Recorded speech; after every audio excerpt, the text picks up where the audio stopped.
to keep it holy.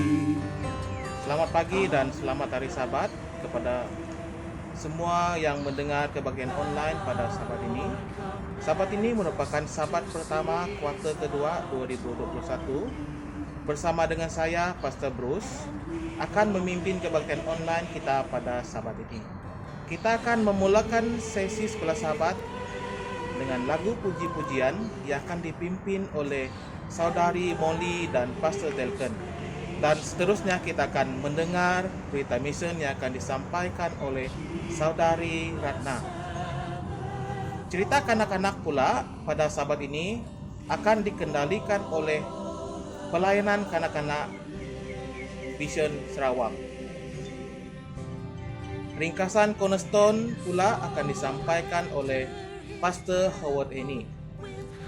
Pelajaran sekolah Sabat kita pada Sabat ini akan disampaikan oleh Pastor Jogri Gelu.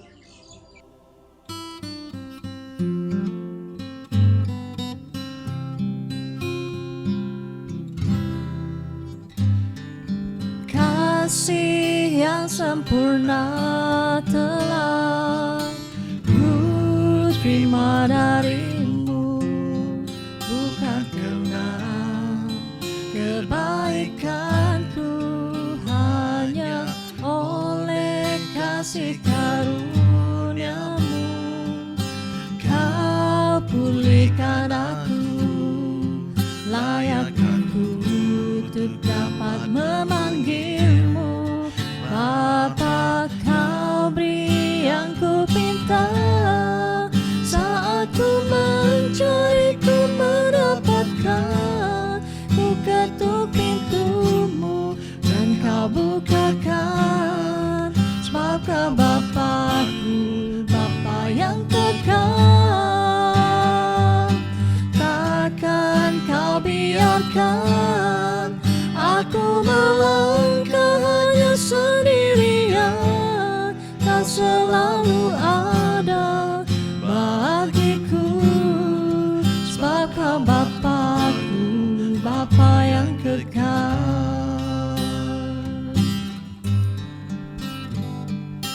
Kasih yang sempurna telah ku terima darimu, bukan karena kebaikanku, hanya oleh kasih karuniamu.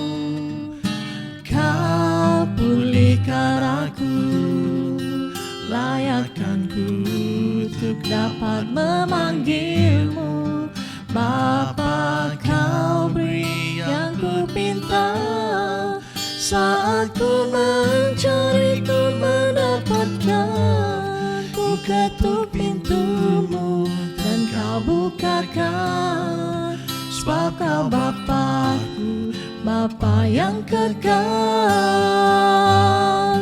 Takkan kau biarkan aku melangkah hanya sendirian. Kau selalu ada bagiku, sebab kau Bapa-Ku, Bapa yang kekal.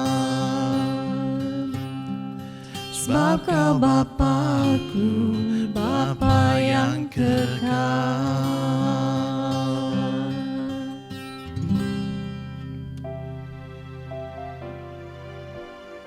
Selamat pagi dan selamat hari Sabat kepada semua. Tajuk berita mission kita pada pagi ini ialah Perempuan atau Tuhan. Daniel baru berumur 11 tahun. Seorang jiran lelaki memperkenalkan Daniel kepada tarian hip-hop di Bandaraya Paramaribo, ibu negara Surinam. Daniel pernah lihat tarian hip-hop semasa sedang menonton televisyen, tetapi tidak pernah lihat tarian dibuat oleh seorang penari secara langsung sebenarnya. Dia sangat kagum dengan gaya yang dilakukan oleh seorang penari, seperti melakukan pusingan seluruh badan, berdiri dengan tangan dan melompat-lompat pada satu tangan sahaja. Dia nampak ramai perempuan muda sangat suka melihat tarian berkenaan dan oleh itu dia inginkan ramai perempuan menonton persembahannya. Daniel mula belajar bagaimana untuk menari hip hop. Daniel sangat gemar dan suka menari. Dia telah memenangi banyak pertandingan persembahan talenta tarian dan pernah mendapat hadiah percuma melawat ke negara Belanda. Kemasyhuran dia semakin meningkat. Kemana sahaja dia pergi, ramai perempuan akan berkumpul dan hendak mendampingi dia. Pada satu hari, Daniel pun sedang duduk di atas katil tidurnya. Dia mula berfikir. Dia merasa dan merenung. Tiba-tiba ada satu suara telah berbisik dengannya. Apakah kamu hendak buat dengan hidup kamu? Terkejut, dia heran sama ada suara itu berkemungkinan suara dari Tuhan Roh Kudus. Ibu bapa dia pernah membawa dia ke gereja semasa dia masih kecil beberapa tahun dulu. Tetapi dia tidak pernah menghadiri gereja lagi apabila dia sudah dewasa. Daniel tidak mahu berpendapat dan beranggapan bahawa Roh Kudus telah berbicara dengannya. Sekarang ialah kemasyhuran diri sebagai penari hip hop terkenal dan keseronokan duniawi yang dia sedang alami. Tuhan, bukan sekarang Tuhan, kata Daniel.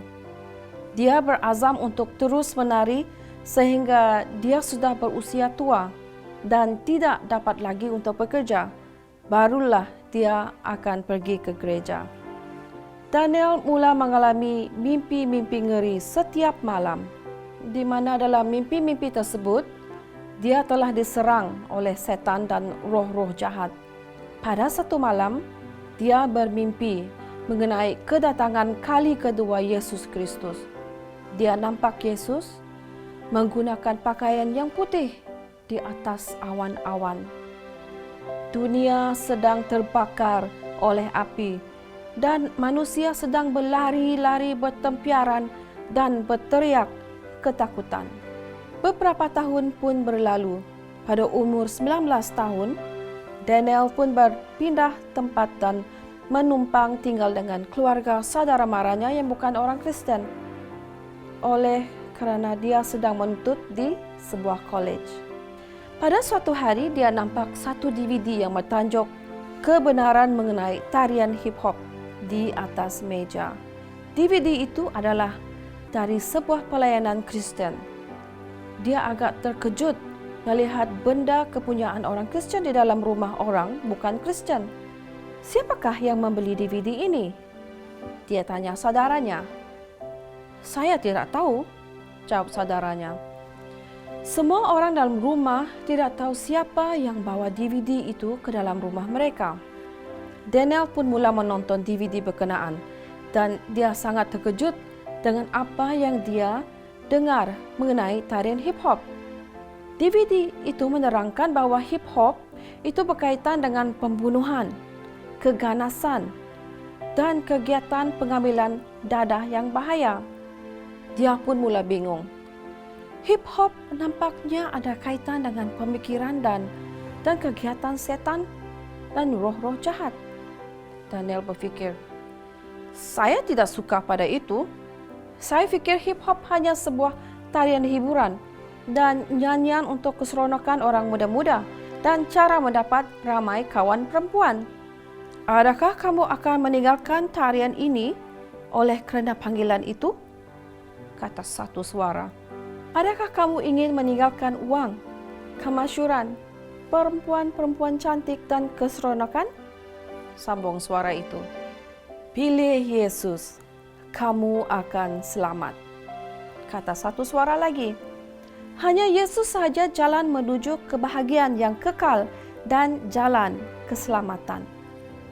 Hari ini tahun 2021, Daniel yang baru berusia 29 tahun sedang belajar dalam pengajian falsafah teologi untuk belajar menjadi seorang pendeta yang berpendidikan tinggi di Universiti Gereja Seventh-day Adventist di University of the Southern Caribbean.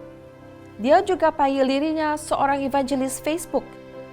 mengepostkan video-video inspirasi dan memberi pelajaran kitab suci melalui Facebook selama 6 tahun sudah. Akibat itu, 24 orang telah dibaptiskan. Terima kasih ke atas sumbangan anda kepada persembahan Sabat ke-13 tahun yang lalu yang telah berjaya membina pertama kali sebuah bangunan gereja di kampus University of the Southern Caribbean di mana Daniel sedang belajar di negara Trinidad dan Tobago. Terima kasih sekali lagi kerana mengingatkan universiti ini dalam persembahan Sabat ke-13 suku kedua tahun 2021. Kali ini peruntukan persembahan Sabat ke-13 akan digunakan untuk membuka sebuah pusat Better Living Center of Influence dalam kampus bertujuan melatih pelajar-pelajar universiti menjadi misionari. Terima kasih dan Tuhan memberkati kita semua.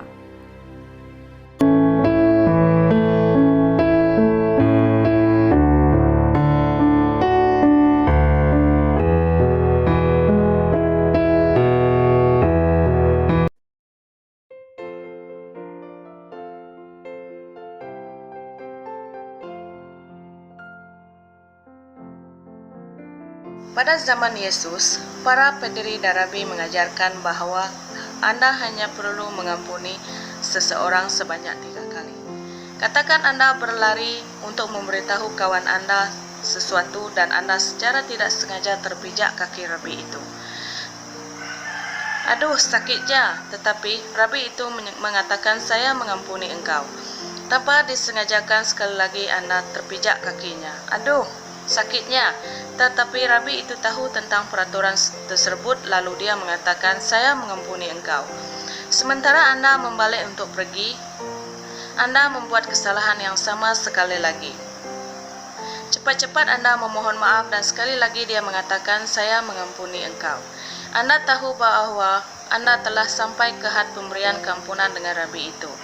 Anda ingin keluar dari situ, sementara Anda berlari ke pintu. Lengan Anda terkena pada perutnya. Rabi itu tidak perlu mengampuni Anda lagi. Lebih baik Anda lari. Oleh itu, apabila Petrus bertanya kepada Yesus, berapa kali saya harus mengampuni seseorang yang bersalah terhadap saya? Petrus berpendapat, angka 7 sudah cukup murah hati. Tetapi Yesus berkata, bukan 7 kali tetapi 70 kali 7. Ia berjumlah 490 kali. Tidak terkira banyaknya. Maksud Yesus ialah tiada had dalam berapa kali Anda harus mengampuni seseorang. Yesus menceritakan kisah ini untuk menjelaskan apa yang dimaksudkannya. Seorang hamba bekerja untuk seorang raja yakni mengurus keuangan baginda. Satu hari, raja itu duduk untuk menyimak akaunnya. Baginda mendapati bahawa hambanya berhutang beberapa juta lebih banyak daripada jumlah yang dapat dibayarnya. Raja sangat murka. Pengawal, dia berteriak, tangkap lelaki ini bersama-sama dengan isteri dan anak-anaknya serta segala harta di rumahnya. Jual semuanya untuk membayar hutang. Lelaki itu bertelut pada raja, memohon belas kasihan baginda. Tolonglah, berikan saya masa, dia merayu. Saya akan bayar semula semua hutang saya. Raja itu tahu bahawa kalau hamba itu menyimpan semua hasil pendapatan seluruh hidupnya sekalipun mustahil baginya untuk membayar walau hanya separuh daripada jumlah hutang berkenaan. Oleh itu, raja berasa kasihan terhadap hamba tersebut. Raja itu mengambil kertas tadi dan menuliskan perkataan dibatalkan di atasnya. Hamba itu kini bebas. Sebaik saja hamba itu meninggalkan istana, dia bertemu dengan seorang lagi hamba lain yang berhutang dengannya. Hamba ini berhutang uang beberapa ringgit dengannya. Hamba yang pertama mencengkam leher hamba yang kedua. Bayar kembali uang yang awak hutang dari saya, katanya dengan keras. Tolong bersabar dengan saya, rayu hamba yang kedua. Berikan saya masa dan saya akan membayar kembali semua hutang saya dengan awak. Tetapi hamba yang pertama enggan bertolak ansur. Bayar sekarang juga, dia berkata. Kemudian dia mengumpankan lelaki itu ke dalam penjara. Tinggal di sana sampai awak dapat membayar saya, teriaknya. Hamba yang ketiga menyaksikan segala kejadian tersebut. Dia lalu berlari ke istana dan melaporkannya kepada raja. "Panggil hamba yang kejam itu," titah baginda. "Hamba jahat," baginda berteriak. "Beta telah mengasihi awak. Beta telah membatalkan hutang awak yang berjuta-juta banyaknya. Tidakkah awak dapat menunjukkan sedikit belas kasihan pada sahabat awak dan mengampuninya?" Dan raja itu memasukkan hamba yang pertama itu dalam penjara. "Awak tinggal di sana hingga awak boleh membayar semula setiap sen hutang awak." Adakah Tuhan benar-benar mahu agar kita mengira berapa kali kita mengampuni? Hamba yang pertama telah diampuni banyak kali dia, tetapi dia enggan mengampuni sebab dia lupa bahawa Tuhan mahu agar kita mengampuni kerana kasih. Ini ialah ayat Alkitab yang kita mahu ingat hari ini. "Mengampuni saudaramu dengan segenap hatimu." Matius 18 ayat 35. Kita harus mengampuni kerana Yesus telah mengampuni kita. Yesus sentiasa bersedia untuk memaafkan kita ketika kita melakukan salah dan jika kita ikhlas semasa meminta maaf. Ingat lagi dengan mesej kita, Tuhan mahu agar saya memaafkan orang lain dengan ikhlas. Apabila kamu dan saya mengatakan ya kepada Yesus, kehidupan kekal ini sudah pasti menjadi milik kita.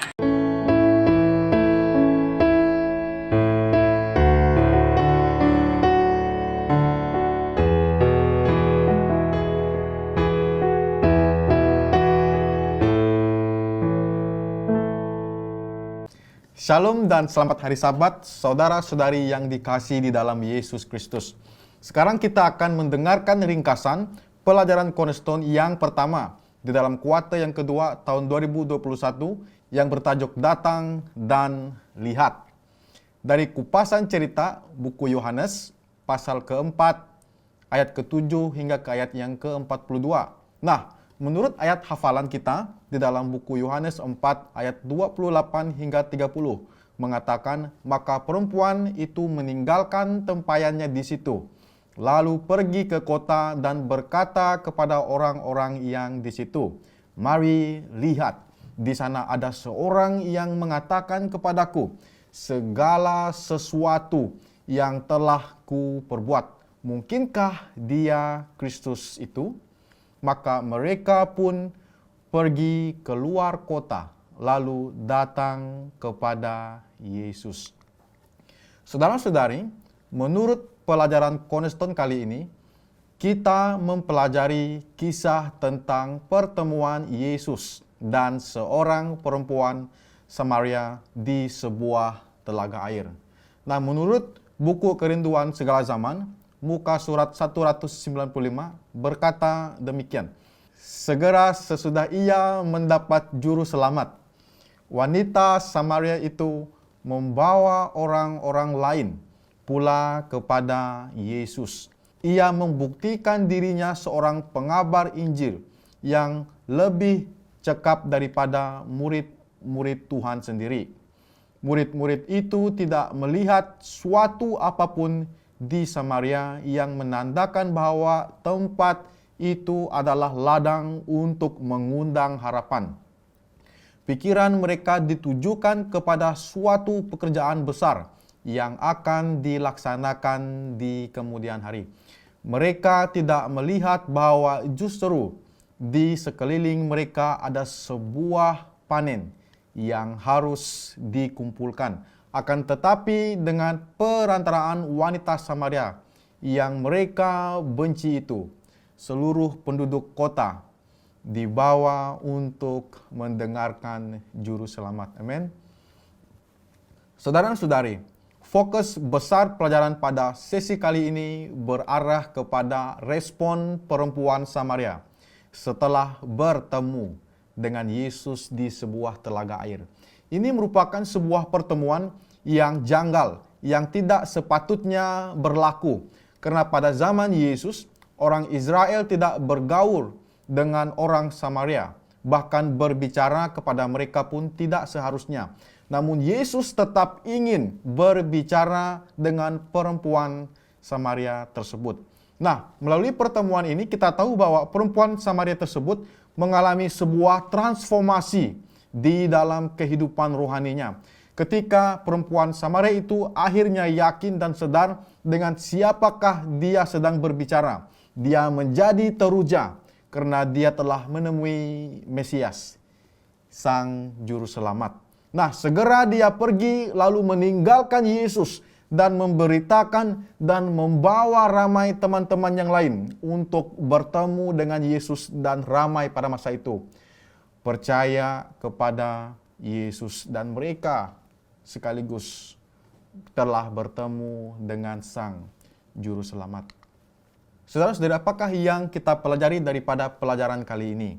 Pertama, perhatikan bagaimana wanita Samaria terus pergi memberitahukan yang lain mengenai Yesus. Selepas berjumpa dengan Yesus, dia bukan saja memberitahu yang lain, tetapi dia membawa mereka untuk berjumpa dengan Yesus. Di dalam dunia kita pada zaman ini, kita tidak mempunyai kesempatan untuk menjemput sahabat handaian kita untuk berjumpa dengan Yesus secara muka dengan muka. Walau bagaimanapun, kita masih mau menjemput mereka untuk berjumpa dengan Yesus secara pribadi di dalam kehidupan mereka. Nah, bagaimanakah kita boleh melakukan perkara tersebut? Pertama, kita berdoa ataupun kita berdoa dengan mereka. Kedua, mendorong mereka untuk mempelajari Alkitab. Ketiga, kita menjemput mereka untuk berbakti dengan kita, dengan Anda di rumah, di gereja, dan di sebuah perkumpulan belia. Dan terakhir, menjemput mereka untuk membantu kepada yang memerlukan. Inilah pelayanan yang kita boleh mulakan sebagai belia yang masih muda. Kita memberi sebuah pengaruh yang positif. Bahkan dengan usaha ini kita dapat membawa ramai untuk datang menemui Yesus, dan mereka akhirnya menerima Yesus sebagai juru selamat pribadi mereka. Kedua, Yesus tidak pernah takut untuk dikaitkan dengan mereka yang tidak disukai. Walaupun yang lain mempersoalkan dan mengkritikkan perbuatan Yesus, Yesus masih rela untuk berbicara kepada semua orang melalui kasih-Nya, penerimaannya, dan juga keterbukaannya. Mesej yang mau dikongsikan dapat menjangkau semua lapisan masyarakat. Amin.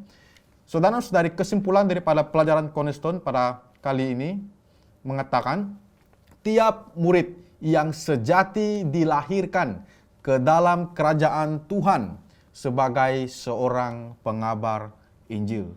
Saudara-saudari, kita juga dipanggil untuk bersaksi seperti Yesus, membawa mesej keselamatan, tidak kira siapapun yang kita temui, tanpa berasa malu, karena Yesus tidak malu mengaku kita sebagai anaknya, meskipun kita ini adalah manusia yang hina dan berdosa. Meskipun begitu, Yesus membawa sebuah pengharapan untuk semua orang-orang yang berdosa. Inilah tanggung jawab Anda dan saya, khasnya para belia yang di luar sana. Kita dipanggil untuk menjadi pengabar Injil bagi Juru Selamat kita, Yesus Kristus. Semoga Tuhan memberkati kita semua.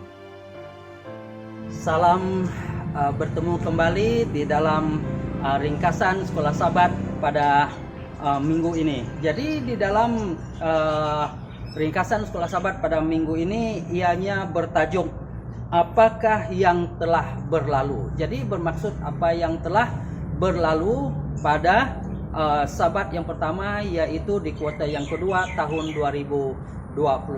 Sebelum kita teruskan, mari kita berdoa. Saya pimpin kita dalam doa. Mari kita berdoa. Allah Bapa kami yang maha besar dalam kerajaan surga, terima kasih kerana Engkau memberkati kami. Biarlah minggu ini kami dapat mempelajari firman Engkau dan membawa kami lebih dekat kepada Engkau dan memahami akan pelajaran Sekolah Sabat yang akan kami dengar pada pagi hari ini ringkasannya. Dalam nama Yesus kami berdoa. Amin. Terima kasih sekali lagi kepada kita semua karena kita bertemu kembali di rancangan yaitu ringkasan pelajaran sekolah Sabat. Jadi di dalam ringkasan pelajaran sekolah Sabat pada minggu ini ianya ayat hafalannya terdapat di dalam buku Kejadian bagi 1 ayat 26 sampai 27. Jadi di dalam Kejadian bagi 1 ayat 26 sampai ayat 27 berbunyi begini, saya baca untuk kita semua.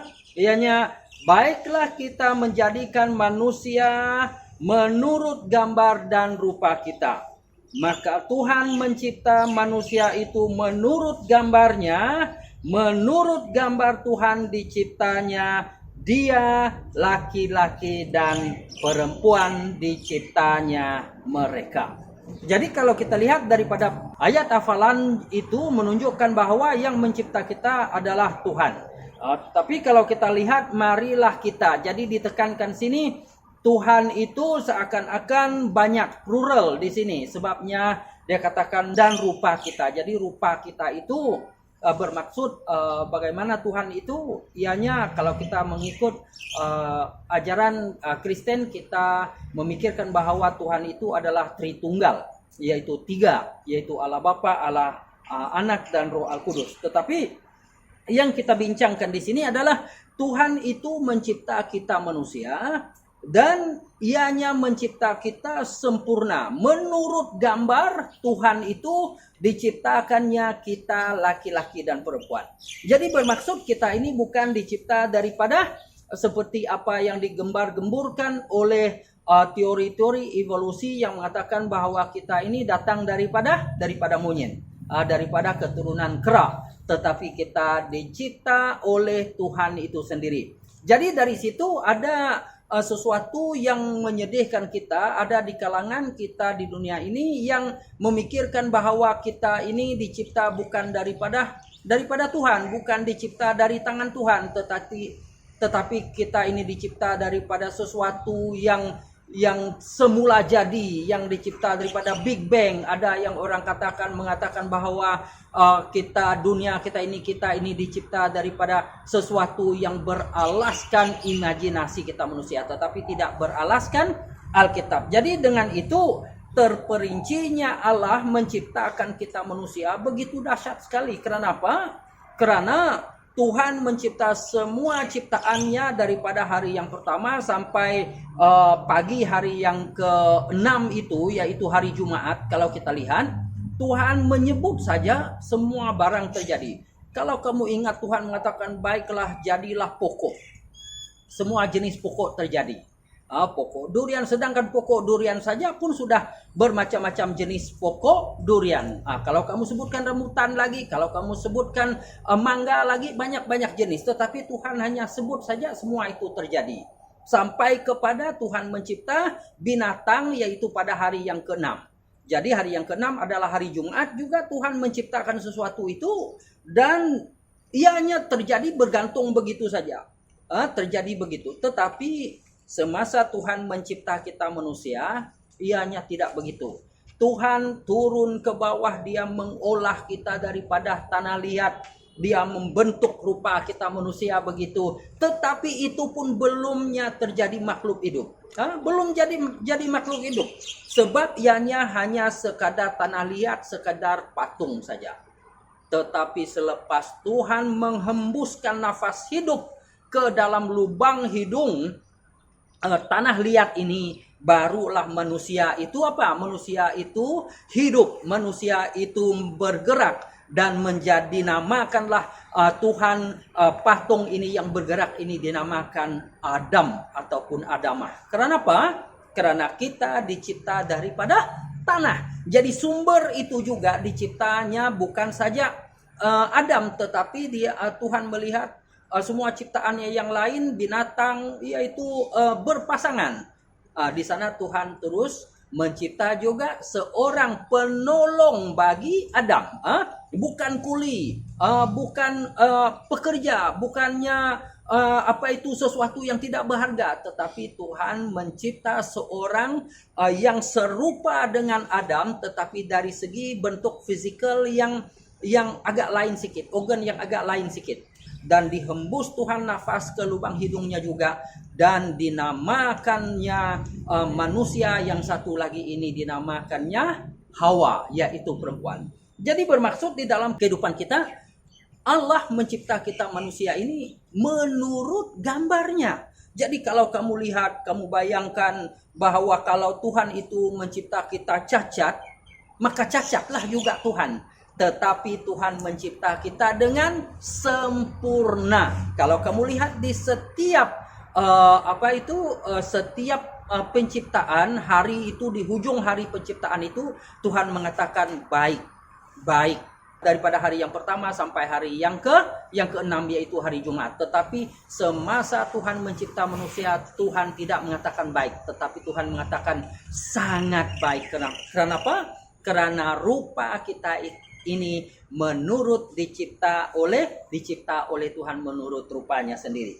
Jadi bermaksud ciptaan Tuhan itu adalah image. Kita ini adalah image Tuhan, kita ini adalah gambaran daripada Tuhan itu. Jadi menunjukkan bahwa Tuhan dan manusia itu saling memerlukan. Lebih lagi kita ini, sebab kita memerlukan pencipta kita yang mencipta langit dan bumi dan mencipta kita manusia. Jadi bermaksud Tuhan sebelum dia mencipta Adam dan Hawa, dia sudah menyediakan keseluruhan yang diperlukan oleh manusia itu. Bayangkan kalau Tuhan mencipta Adam dan Hawa di hari yang pertama, ataupun Tuhan mencipta Adam dan Hawa di hari yang kedua, ataupun di hari yang ketiga.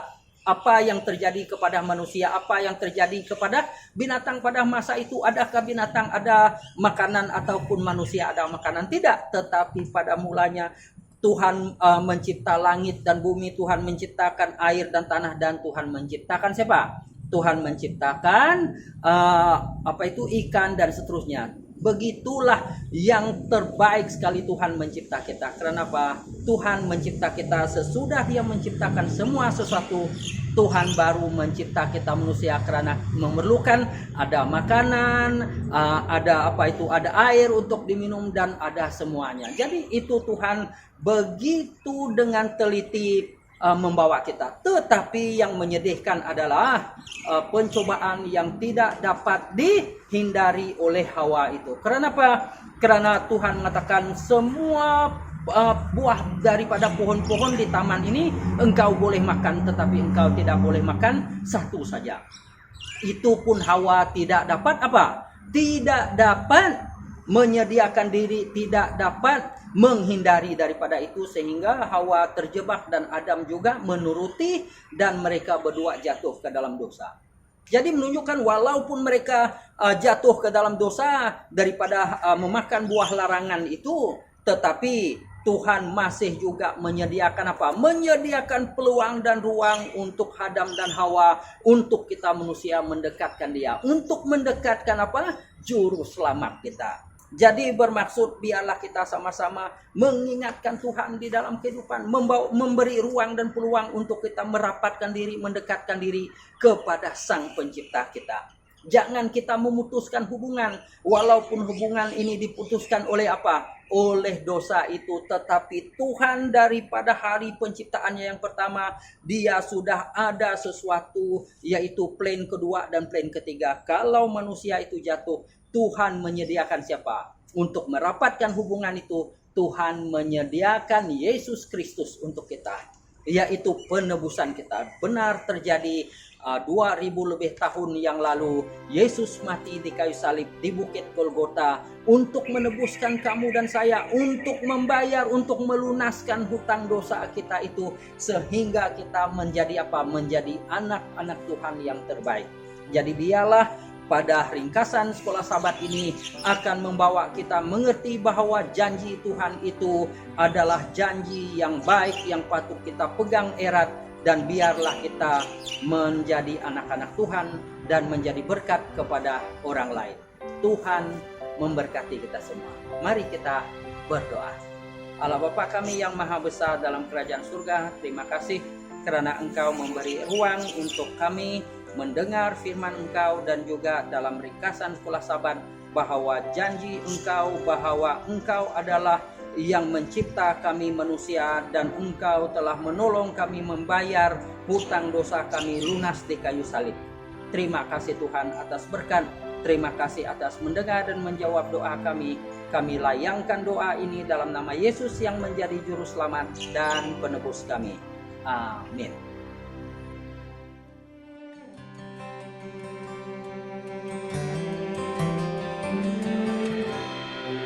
Remember the Sabbath to keep it holy. Honor the day that our Lord commands us to cease our toiling, and we obey, that we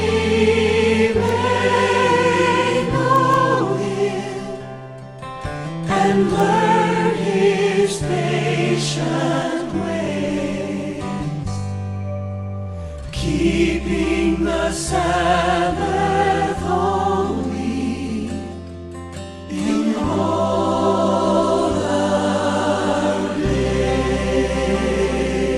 Selamat Sabat dan bertemu lagi di sesi kedua kebaktian online pada hari ini. Sebelum kita mendengar sesi khotbah yang akan disampaikan oleh Pastor Austin Tayo, kita akan berdoa terlebih dahulu untuk persembahan dan perpuluhan yang akan dipimpin oleh Pastor Bruce Baun. Mari kita sama berdoa. Bapa kami yang bertakhta di syurga, terima kasih atas kesempatan ini kami dapat memuji melalui nama Engkau pada hari Sabat ini. Begitu juga Tuhan, kami mengucap syukur terima kasih kerana kami telah membawa persembahan dan perpuluhan ke tangan Engkau Tuhan. Biarlah persembahan ini dapat kami gunakan untuk melayani di mana-mana saja Tuhan, yang untuk mereka yang belum mengenal Engkau Tuhan. Betul juga untuk perpuluhan, biarlah juga kami mengembalikan perpuluhan itu kepada Engkau. Semua perpuluhan itu adalah milik Engkau Tuhan. Dan biarlah Tuhan terus memberkati umat-umat Engkau di luar sana, itu juga yang memberi dengan mengembalikan perpuluhan pada Sabat ini. Biarlah Tuhan terus memberkati mereka juga Tuhan sepanjang minggu ini. Biarlah Tuhan menjaga, memimpin, melihara kami, dan agar kami terus mendekat kepada Engkau. Terima kasih atas doa yang telah kami layangkan pada hari ini. Kami serahkan doa ini ke dalam tangan anak-Mu Yesus Kristus yang menjadi selamat tetap penebus semua kami. Amin. Oke, selamat hari Sabat kepada semua para pendengar dan juga pemuji Tuhan pada hari Sabat ini. Jadi sekali lagi saya Pendeta Austin Tayo hendak membuat perkongsian dengan kita. Dan khotbah saya bertema dengan 7 mesej istimewa dari Yesus. Kalau kita lihat di sini, dalam dunia yang penuh dengan kesengsaraan, dunia yang penuh dengan kesusahan, dunia yang penuh dengan kecelakaan, maka ini selalu kita manusia ataupun sebagai umat Tuhan lupa.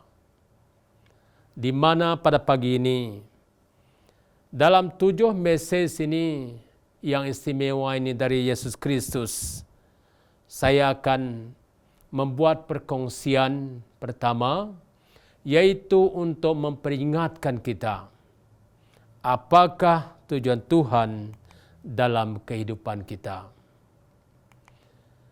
Dalam buku Perjanjian Baru adalah pada mulanya sebagai surat ditulis oleh Rasul Paulus kepada jemaah ataupun individu tertentu. Sehingga orang Kristian yang benar di zaman itu dan sekarang menerima surat ini sebagai perkataan Tuhan yang berkuasa.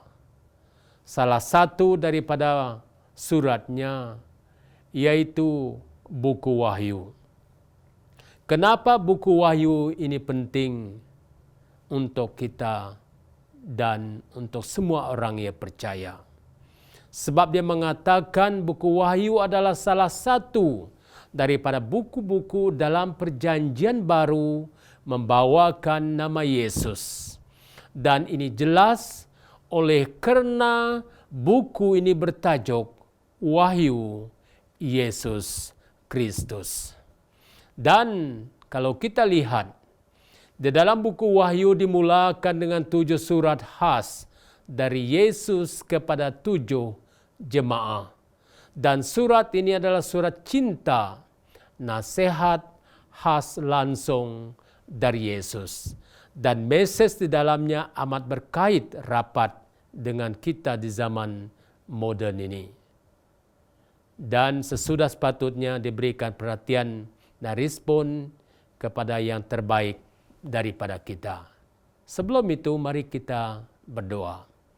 Ya Tuhan Bapa kami, dalam kerajaan syurga, biarlah roh-Mu Tuhan beserta dengan kami pada pagi ini, supaya melalui khotbah yang kami akan kongsikan, akan memperingatkan kami, akan menentukan kehidupan kami supaya kami sentiasa bertahan sehingga kami menang. Dan di mana juga Tuhan kami akan mendengar Roh Kudus berbisik dalam hati kami. Oleh karena Kamu mengasihi dan mengetahui kehidupan kami Tuhan. Dalam nama Yesus Kristus kami berdoa. Amin. Buku Wahyu 7 ataupun 7 surat khas dari Yesus kepada 7 jemaah. Ataupun sebagai sejarah untuk mengingatkan kita bahawa dalam kehidupan kita manusia, kita akan diperingatkan berbagai pencobaan. Boleh dikatakan 7 jemaah ini adalah sebagai 7 pencobaan yang berlaku kepada setiap individu yang berbeda. Tragiknya, 7 surat istimewa ini hampir keseluruhannya diabaikan saudara-saudari. Setan si musuh umat Tuhan pasti amat suka melihat kebanyakan Kristen tidak menuruti teguran Tuhan ini. Yesus yang terdapat dalam surat cintanya kepada kita manusia dalam buku Wahyu ini. Dan kita memperhatikan apakah yang dikatakan Yesus kepada orang yang meremehkan firman-Nya.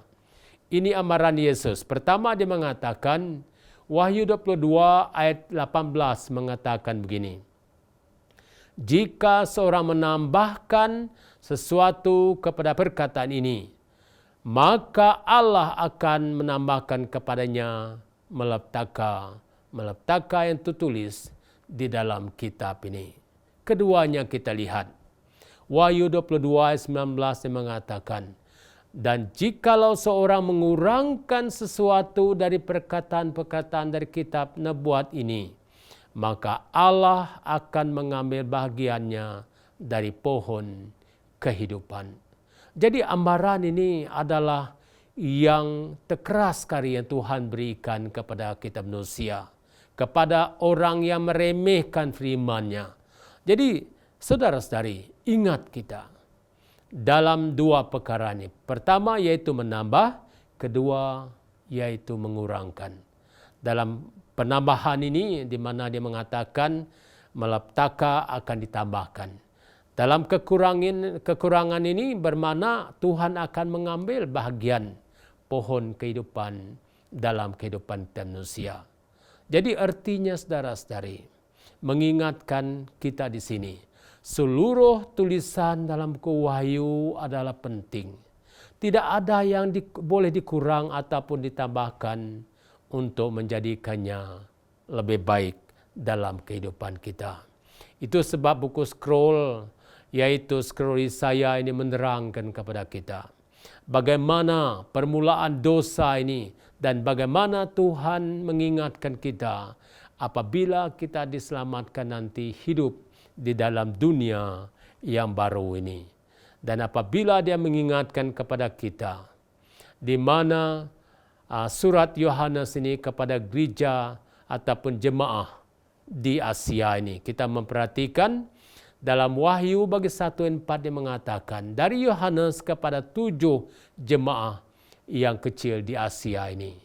Dan namun begitu kita lihat, ia adalah sebagai keseluruhan. Bukan hanya di Asia ataupun gereja jemaah di Asia kecil ini, tetapi mesejnya begini. Mesejnya adalah untuk semua Kristen sepanjang zaman, seperti halnya dengan surat dan dalam buku di dalam Alkitab. Apa yang dikatakan 2 Timotius 3:16-17, jadi di situ dia mengatakan bahawa firman Tuhan ini ataupun buku Tuhan ini yaitu untuk mengajar, untuk mendidik, untuk memberi kita kepintaran dan berbagainya. Jadi saudara-saudari, kalau kita lihat di sini, apakah mesej istimewa Yesus kepada kita? Dan kita mulakan di mana gereja di Asia ini ada 7 jenis gereja, yaitu Pergamos, Titira, Sardis, Seminar, Filipedia, Efesus, dan Laodikia. Jadi kita akan lihat apa perbedaan, apa yang berlaku di gereja-gereja ini, dan apa yang berlaku dalam kehidupan kita manusia, di mana perkara ini disamakan dengan kehidupan individu kita manusia ini. Dan di mana dia mengatakan 7 buah gereja sebagai revelasi ataupun sebagai wahyu bagi kita untuk mengingatkan kita. Mesej utama dalam surat kepada 7 gereja ini, pertama, dia ada 3 mesej utama. Pertama, yaitu Tuhan mengetahui siapa kita. Sebab dalam Wahyu 2 ayat 2, 9 dan seterusnya dia mengatakan di sini. Dia mengatakan, aku tahu segala pekerjaanmu, seperti halnya dengan 7 jemaah itu. Tuhan amat mengambil berat perbuatan kita dan penyataan yang diulangi kepada semua 7 jemaah ini. Jadi ingat saudara-saudari, mesej utama Tuhan yaitu Tuhan mengetahui siapa kita. Itu sebab kalau kita beri alasan begini begitu, maka Tuhan mengatakan, aku tahu segala pekerjaanmu. Dan kedua, yaitu tujuan utama mesej ini kepada kita, supaya kita pentingnya untuk menang. Berarti dalam segi perlombaan saudara-saudari, apa yang kita buat, apa perbuatan ataupun perkara yang kita buat, exercise setiap hari contohnya, latih setiap hari. Tapi yang penting sekali dalam ayat ini ataupun dalam Wahyu 2, 7, 11, 17, 26 dan dia mengatakan begini. Barang siapa menang, ini berlaku hanya melalui Kristus dan kepentingannya sangat-sangat ditekankan pada semua jemaah ataupun umat Tuhan ini. Yaitu barang siapa menang. Dan ketiganya, kunci utama sini yaitu supaya kita akan mendengarkan Roh Suci ini. Dan apa yang dikatakan Yesus kepada kita? Hendaklah ia mendengarkan apa yang dikatakan Roh Suci. Mengapa kita harus mendengarkan Roh Suci ini? Dan di sini dia menjawab, Roh Suci Tuhan menyedarkan orang akan dosa dan memimpin mereka kepada pertobatan. Dalam Yohanes 16 ayat 8 dengan 13 mengatakan kepada kita. Itu sebab dia mengatakan begini, tanpa Roh Suci tak akan ada penyesalan akan dosa ini, atau pengalaman kelahiran semula secara rohani. Sebab itu Yesus sangat terdesak menekankan pentingnya mendengar Roh Suci Tuhan ini. Jadi untuk saya ulangi 3 kunci ini saudara-saudari. Yang pertama, tujuan Tuhan. Oleh kerana Tuhan mengetahui siapa kehidupan kita. Kedua, dalam kehidupan Kristen, Tuhan akan memberi kita perkara iaitu barang siapa menang ataupun kemenangan. Dan ketiga, mendengar Roh Suci Tuhan ini. Jadi apabila kita memperhatikan 3 mesej ini, Tuhan tahu siapa kita, pentingnya dalam kemenangan ini, dan mendengar Roh Suci, kita lihat siapakah 7 gereja ini. Dan tujuan dia yaitu untuk mewakili 7 era sejarah Kristen. Dan di mana kita lihat 7 keadaan gereja ataupun Kristen sepanjang zaman. Ini dirangkumi dalam kehidupan harian kita, dalam setiap individu kita, di mana pencobaan yang kita lalui, di mana pencobaan yang datang kepada kita dia berbeda. Namun saudara-saudari, yang penting yaitu kita bertahan untuk mendapat kemenangan ini. Dan di mana kita tidak mendengar keadaan dunia, tetapi kita mendengar panggilan Roh Kudus ini. Itu sebab kita memperhatikan, itu sebab era ini. Dan kalau kita lihat, disusuni dalam buku Wahyu bagi 2 ini. Dia mulakan 7 jemaah di Asia, yaitu pertama jemaah Efesus, kedua jemaah Seminar, ketiga jemaah Pergamus, keempat jemaah Titira, kelima jemaah Sardis, keenam jemaah Filadelfia, dan ketujuh jemaah Laodikia ini. Dan kita memperhatikan apa yang terjadi pada musim ataupun pertama itu jemaah ataupun gereja Efesus ini. Dipanggil sebagai era para rasul ini. Apakah dia mengatakan ataupun Tuhan mengetahui kita? Ya, di mana dia mengatakan teguran untuk jemaah di Efesus ini, di mana dalam Wahyu bagi 2:4 mengatakan mereka meninggalkan cinta pertama mereka. Itu sebab kalau kita lihat dia mewakili jemaah ataupun yaitu dari abad pertama, tahun Masehi. Dan selepas itu bertumbuh dengan sangat pesat di mana kurang lebih 6 juta Kristen pada masa itu. Dan ketiga, mereka telah hilang keaslian cinta sejati mereka pada Yesus dan pekabaran mengenai keselamatan. Jadi saudara-saudari, perkataan ini saya mau memperingatkan kita. Dia mengatakan begini, kita juga harus berhati-hati dalam perkara yang sama. Itu sebab kita harus mendengar Roh Al-Kudus ini, panggilan Roh Kudus ini. Sebab ini boleh berlaku ataupun perkara ini berlaku dalam hidup kita. Dan apa komen Yesus mengenai jemaah ini? Wahyu 2 ayat 2 mengatakan, engkau mencoba mereka yang menyebut diri mereka rasul tetapi tidak sebenarnya demikian. Apakah arti kata-kata ini kepada kita? Di mana kita lihat pada masa itu mereka menentang guru-guru palsu ataupun Nikolos ini secara terang-terang. Yesus memberikan komennya mengenai mereka dalam buku Wahyu 2 ayat 6. Dan juga ajaran Nikolos ini menyatukan kompromi kerohanian. Dan dengan amalan duniawi, mereka secara bebas mengamalkan penyembah berhala dan perbuatan yang tidak senonoh ini ataupun jejala ini. Jadi saudara-saudari, inilah kehidupan yang berlaku kepada manusia ataupun jemaah Tuhan pada masa itu. Tetapi ingat, kalau kita tidak berhati-hati, ia terjadi. Sebab dia mengatakan sini, jejala yang sama sedang menyuap masuk ke dalam gereja sekarang. Jadi itu sebab dia mengatakan apa yang dikatakan Efesus ini, bagi mereka yang menang, barang siapa yang menang, dia akan kuberikan makan dari pohon kehidupan yang ada di Taman Firdaus Allah ini. Jadi saudara-saudari kita lihat, ini adalah kehendak Tuhan. Ini adalah pengertian yang Tuhan berikan pada kita dalam gambaran sejarah dalam kehidupan gereja di Efesus pada masa itu. Kalau kita lihat keduanya, gereja Smirna ataupun Seminarni, era penganiayaan.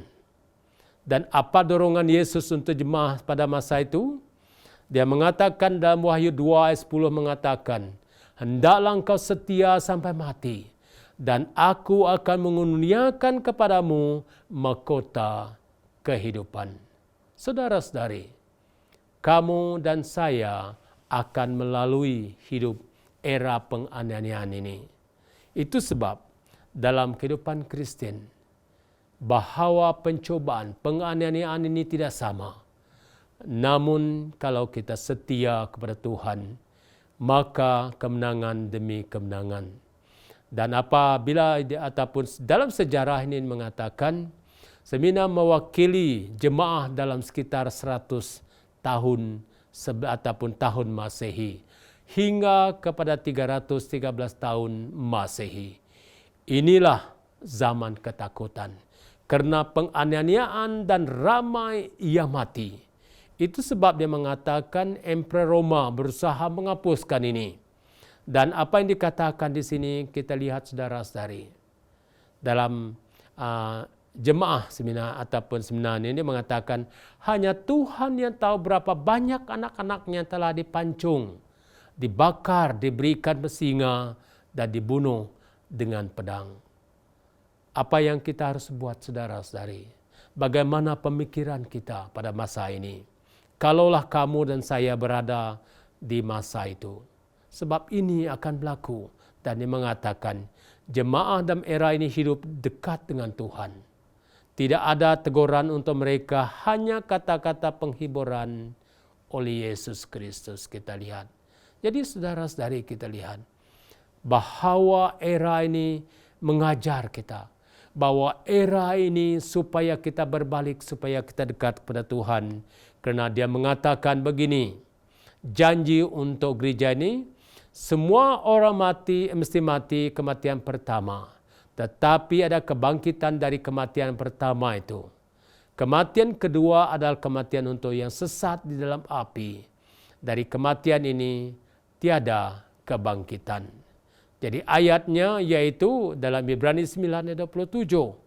Dan kematian pertama dalam 1 Korintus 15 ayat 51 sampai 54. Apakah terjadi dalam kematian kedua? Yaitu dalam Wahyu 21 ayat 8 mengatakan tidak ada kebangkitan. Jadi janji Tuhan, mereka tidak akan mengalami kematian kedua. Itulah janji Tuhan dalam buku Wahyu 2 ayat ke-11 ini untuk gereja Smirna ini. Dan begitu juga untuk kehidupan umat Tuhan yang digambarkan dalam percobaan begini. Dan pemenang dari Smirna ini mengatakan, barang siapa menang, ia tidak akan derita apa-apa lagi oleh kematian yang kedua ini. Jadi saudara-saudari, dalam kesetiaan kita, dalam penyerahan hidup kita kepada Tuhan, inilah yang Tuhan mau. Ketiga yaitu Pergamos ini, yaitu era kompromi ini. Apakah yang dibuat, apa yang disediakan oleh setan kepada manusia ini pada masa itu.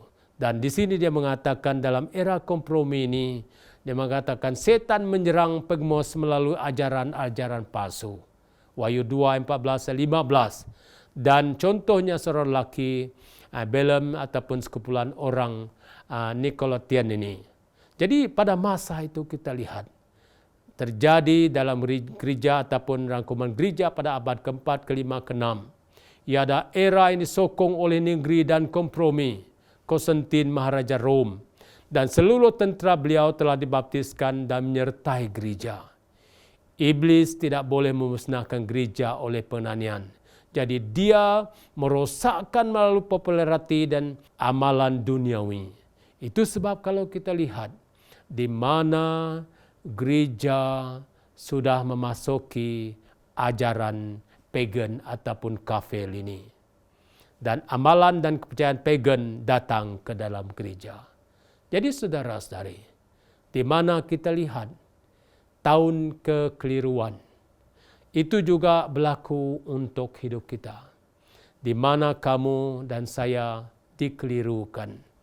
Dan apabila perkara ini berlaku, saudara-saudari, apa yang dikatakan di gereja Patmos itu, Wahyu 2:17 mengatakan, barang siapa menang kepadanya akan kuberikan dari mana yang tersembunyi. Dan aku akan mengurniakan kepadanya batu putih yang di atasnya tertulis nama baru yang tidak diketahui oleh siapapun selain oleh yang ataupun orang yang menerimanya. Jadi saudara-saudari, kita lihat di sini, barang siapa menang, dan kita terus ke gereja Titira ini, yaitu era kemurtatan. Siapakah wanita yang merosakkan Titira ini? Dalam Wahyu 2:20, seorang perempuan jahat bernama Jezabel ini. Dan ini yang menyedihkan, merangkum sejarah gereja selama hampir 1000 tahun. Dari separuh akhir abad ke-6 hingga abad ke-16, yaitu 538 AD sampai 1560 AD ini. Dan dikatakan masa itu dikenal sebagai zaman kegelapan. Apa yang berlaku? Di mana Alkitab ditepikan, kemurtatan yang menakutkan, di mana pada masa itu pengaruh wanita yang jahat Jezabel atas negara purba Israel ini. Dan begitu juga kepercayaan karut dan tradisi menggantikan ajaran Alkitab. Dan apakah amaran Tuhan terhadap Jezabel ini? Dan dia mengatakan dalam Wahyu 2:22, aku akan melemparkan dia, mereka akan berzina, dengan dia akan kulemparkan ke dalam kesukaran besar. Jika mereka tidak bertobat dari perbuatan perempuan itu. Itu sebab dia mengatakan begini, sebarang ketidaksetiaan pada Yesus atau ajaran tulen beliau dipanggil berzina. Jadi saudara-saudari, apakah hukumannya? Hukumannya penyakit, kesusahan dan kematian sesungguhnya benar. Dan ini berlaku, di mana kita lihat gereja-gereja juga menghadapi kutukan begini oleh karena mereka mengikuti ajaran Jezabel ini. Dia anak-anak yang akan kumatikan.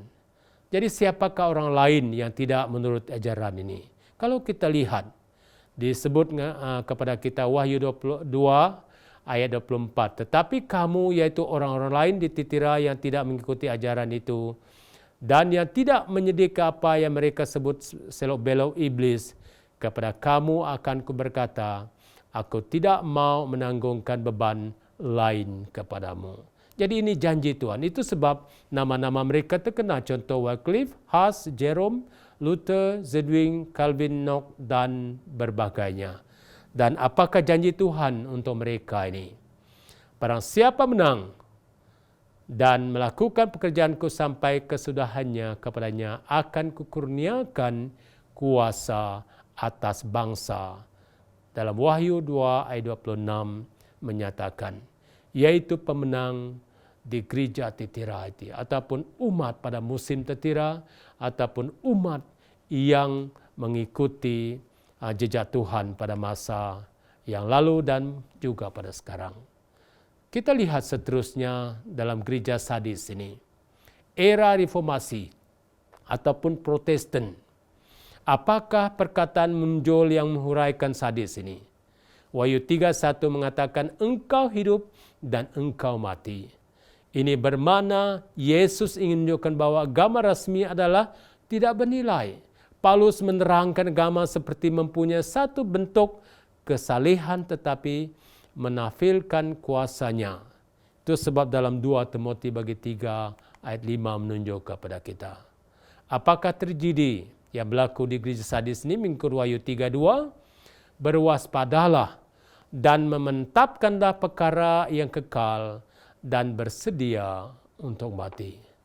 Saudara-saudari, perkara ini akan berulang sebab dia mengatakan sadis memeluk agama Kristian pada tahun ataupun abad ke-16 dengan 17, sebahagian ke-18. Ia meliputi tempoh penting reformasi. Namun dia mengatakan, tetapi malahnya apabila orang-orang ini mati, pengikut-pengikut mereka bukannya giat berdoa, mencari lebih kebenaran, mereka kembali dengan pantasan menunjukkan pengajaran ini sungguh adalah untuk kita pada hari ini. Ingat saudara-saudari, kita lihat apa yang terjadi di gereja seterusnya. Namun pemenang dari gereja sadis ini menggambarkan ataupun memberikan kita satu perkataan menarik. Dia mengatakan barang siapa menang, ia akan dikenakan pakaian putih. Yang demikian, aku tidak akan menghapus namanya dari kitab kehidupan, melainkan aku akan mengaku namanya di hadapan Bapa-Ku dan di hadapan para malaikatnya. Betapa bertuahnya saudara-saudari. Orang ataupun orang yang istimewa, kita istimewa di hadapan Tuhan, di mana Dia memberi kemenangan ataupun kekuatan demi kekuatan, ajaran dan juga kehidupan yang sempurna. Dalam gereja ke-6 ini, yaitu Filipidia, arti kebangkitan semula. Saudara, apa maksud nama Filipidia ini? Dia mengatakan begini, Filipidia adalah nama dipanggil kasih sayang persaudaraan. Jadi kalau kita lihat di sini, di mana Tuhan membuka satu misi yang besar kepada dunia ini, di mana kita lihat dalam abad ke-18, 19, pada waktu ini kelahiran dan perkembangan misi asing berlaku. Telah ditubuhkan, contohnya pengkhotbah Wesley Whitefield datang dari arena ini. Dan satu kajian buku Daniel Dahwai mencetuskan kebangkitan agama yang terbesar. Sejak reformasi, Yesus tidak memberikan apa-apa teguran untuk gereja ini. Dan apa dikatakan? Mereka yang menang dari Filipidia ataupun Filipidia ini, dalam Wahyu bagi 3 ayat 12 mengatakan, barang siapa menang, ia akan kujadikan soko guru di dalam bait suci Allahku. Dan padanya akan kutuliskan namaku dan namaku yang baru ini. Bayangkan saudara-saudari, dalam kehidupan Tuhan ini, gereja Filipidia ini mengingatkan kita bagaimana para tokoh-tokoh yang dulu bertahan dan bagaimana mereka akan menerima mahkota di dalam kedatangan Yesus Kristus ataupun pada masa kedatangan Yesus Kristus, yaitu di kerajaan syurga di dunia baru nanti, di mana kita lihat mereka ini akan ditibarkan ataupun diberi mahkota darjat dalam kehidupan mereka. Dan itulah yang kita mau. Itu sebab dalam sejarah mesej 7 buah jemaah ini untuk memberi kekuatan kepada kita pada hidup kita. Dan apa yang terjadi? Laodikia Kristen hari ini. Bagaimana keadaan hidup Anda dan hidup saya ataupun kita semua sebagai orang percaya? Kalau kita lihat, Kristen hari ini dia berbeda. Dan ini yang terjadi ataupun ini masalah gereja Laodikia ini. Dalam Wahyu 3, 16-18 mengatakan, ada beberapa poin di sini. Pertama dia mengatakan, kami adalah suam-suam kuku. Jadi saudara-saudari, bagaimana kepercayaan kita orang Kristen pada hari ini ataupun pada masa ini? Adakah benar kata-kata ini mengatakan kami ini adalah suam-suam kuku? Kedua, kami fikir kami kaya secara rohani dan tidak perlukan apa-apa. Tetapi sebenarnya saudara-saudari, bahwa Kristen hari ini melarat, sengsara, miskin, buta dan telanjang. Adakah kita sadar perkara ini berlaku dalam kehidupan kita? Apakah keadaan kami sebenarnya? Yaitu malang. Bagaimana keadaan malang kita pada masa sekarang? kedua, bagaimana kesengsaraan kita sekarang. Bagaimana miskin kita sekarang, bagaimana buta kita sekarang, bagaimana telanjang kitanya sekarang. Kalau kita lihat contohnya di negeri kita saja, Sarawak ini, apa yang berlaku kepada kehidupan Kristen. Itu sebab apabila survei dibuat, antara Sabat 2 dan Sabat 7 kita lihat, kita mempunyai 20,000 anggota kita. Tetapi ya turun ke gereja, kita lihat bagaimana. Hanya 1/3 saja. Dan bukan itu saja, malah penjatuhan sebenar dia, yang betul-betul akan turun ke gereja setiap Sabat, diturunkan hanya dalam 3 hingga ke 4,000 ataupun 5,000. Jadi kesetiaan kita bagaimana dengan pemberian kita, bagaimana hati kita kepada Tuhan. Dan sedangkan saudara-saudari, dalam doa kita, di mana kita selalu berdoa, Tuhan berkatilah kami. Tahukah saudara-saudari, apabila kita memohon berkat kepada Tuhan, Tuhan akan memberi. Tetapi Tuhan juga mempunyai batas kepada kehidupan kita. Kenapa? Oleh karena keadaan kita, yaitu malang, miskin, buta, terlebih lagi telanjang dalam kehidupan rohani itu. Itu sebab era gereja Laodikia meliputi separuh masa kedua abad 19 sampai masa hingga kedatangan Yesus kedua kali ini. 1840 sebelum Masehi, after that ataupun selepas Masehi, dia mengatakan hingga ke zaman ini berlaku. Itu sebab dia mengatakan, hati kita terluka melihat bahwa Laodikia mewakili gereja pada zaman ini. Ia adalah gereja yang besar dan angkuh, tetapi ia sakit tenat dan perlukan penyembuhan syurgawi. Keadaan ini sangat mengejutkan dan memerlukan perhatian kita. Nama ataupun 3 perkara dalam Wahyu 3:18 mengatakan, apa yang harus kita beli? Pertama dia mengatakan emas, kedua baju putih ataupun jubah putih, ketiga minyak untuk melunaskan mata. Apakah maksudnya membeli ini? Dia mengatakan apabila kita membeli sesuatu, itu akan menjadi milik kita. Perkara ataupun perkataan membeli arti kita mau 3 perkara menjadi milik kita. Apa yang akan kita beli? Yaitu emas. Dan dia mengatakan penerangan begini. Emas bermaksud kekayaan surgawi yang sebenar adalah nyata di dalam timian seperti Kristus. Ini bermakna kekayaan sebenar surgawi ditunjukkan dalam watak seperti Kristus. Ini datang dari pengetahuan firman Tuhan, diaplikasikan oleh iman dalam hidup Anda dan didedahkan oleh perbuatan kasih sayang. Itu sebab Mazmur 19 ayat 7-10 dan Ayub 3:23 ayat 10 mengatakan. Dan jubah putih kita lihat bermakna jubah kesempurnaan Yesus Kristus. Dalam Yesaya 61:10 mengatakan begini, itu diberikan oleh Yesus dengan percuma, tidak dengan usaha untuk mendapatkannya. Kita mendapatkannya hanya dengan iman. Kita dapat memeliharanya dengan iman. Roma 1 ayat 17. Apakah pelunas mata saudara-saudari? Bermaksud kearifan untuk memahami firman Tuhan. Bagaimana kita boleh mendapat kearifan ini? Dalam Efesus 1:17 dengan 19 mengatakan begini, Roh Suci menolong kita menyadari keadaan kita yang sebenarnya dan juga menolong kita membuat pilihan-pilihan yang teratur ini. Jadi dalam 3 perkara ini harus dipergunakan. Dan saudara-saudari, bagaimana kita dapat menerima pemberian Yesus ini? Itu sebab dalam buku Wahyu 3 ayat 20 menerangkan dengan jelas sekali.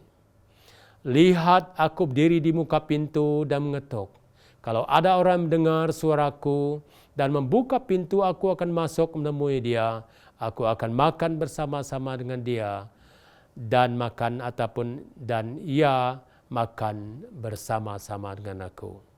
Jadi artinya saudara-saudari, hubungan kita, pergaulan kita, penerimaan kita, kepercayaan kita kepada Tuhan ini.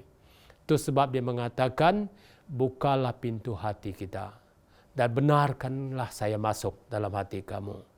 Dan apabila kita membukakan hati kita, oleh karena masalahnya Tuhan tidak dapat memaksa kita. Namun dia mengatakan, bukalah pintu hatimu. Itu sebab Yesus berkata gerejanya akhir zaman tidak sedia untuk kedatangannya.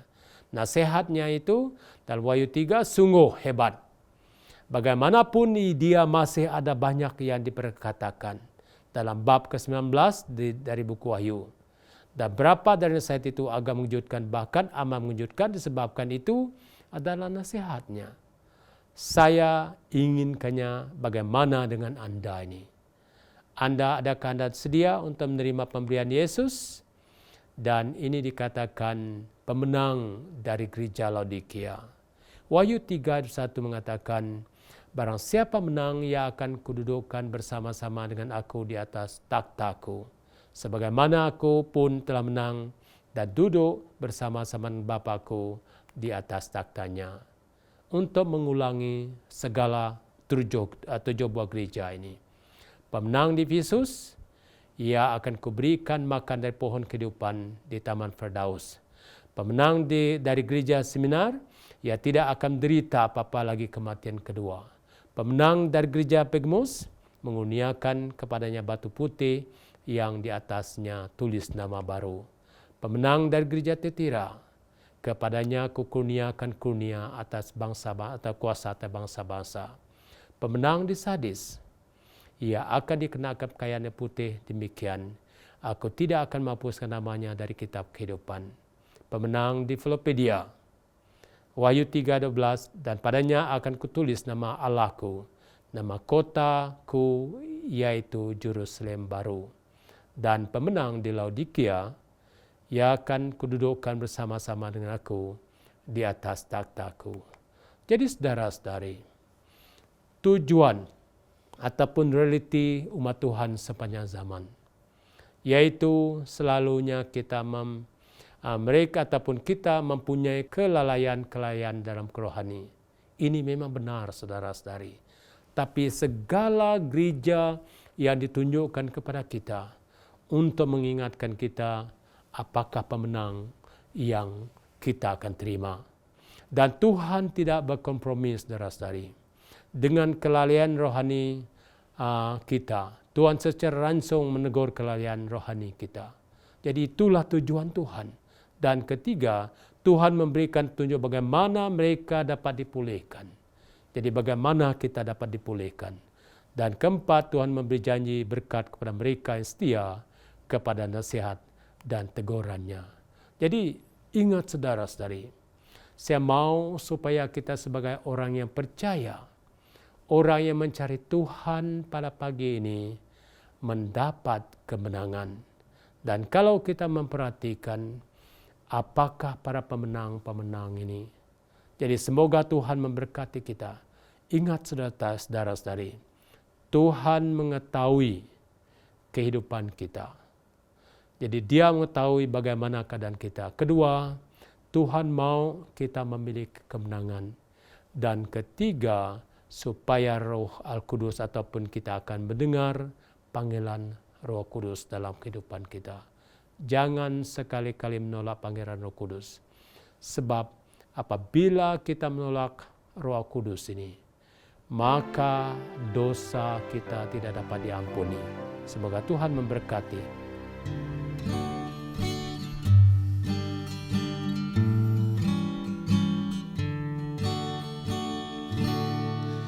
Bila ku jalan di lembah yang gelap, rasa asinglah jalanku. Tuhanku perlu pertolonganmu, sebab ku tak dapat jalan sendiri. Ku tak dapat jalan sendiri. Tuhan, tolonglah daku. Biarlah sinar-Mu menerangiku, sebab ku tak dapat jalan sendiri. Tiada orang yang membimbing aku, beban menindih hidupku. Jalanlah Tuhan dekat padaku, sebab ku tak dapat jalan sendiri. Ku tak dapat jalan sendiri. Tuhan, tolonglah daku. Biarlah sinar-Mu menerangiku, sebab ku tak dapat jalan sendiri.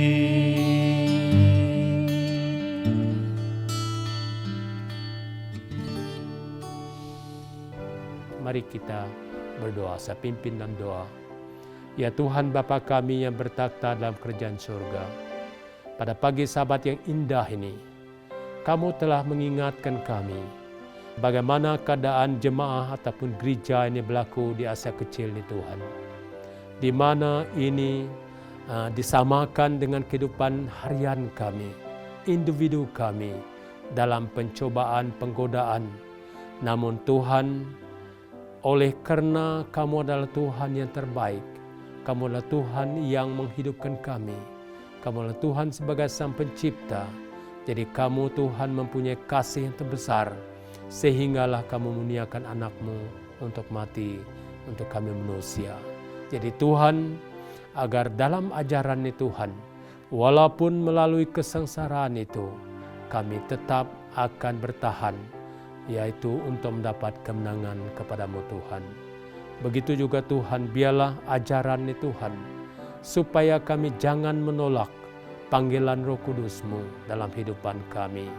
Oleh karena panggilan Roh Kudus ini sebagai satu berkat, sebagai satu hikmat, sebagai satu kemenangan. Dan biarlah kami menyerahkan hidup kami Tuhan. Pada pagi ini Tuhan, sekiranya kami mempunyai kelemahan, sekiranya kami jauh daripada-Mu, biarlah ajaran ini dapat memberi pengertian yang sebenarnya sebagai umat Tuhan, sebagai orang yang percaya. Saya doakan semua ini dalam nama Yesus Kristus sebagai Juru Selamat kami. Amin.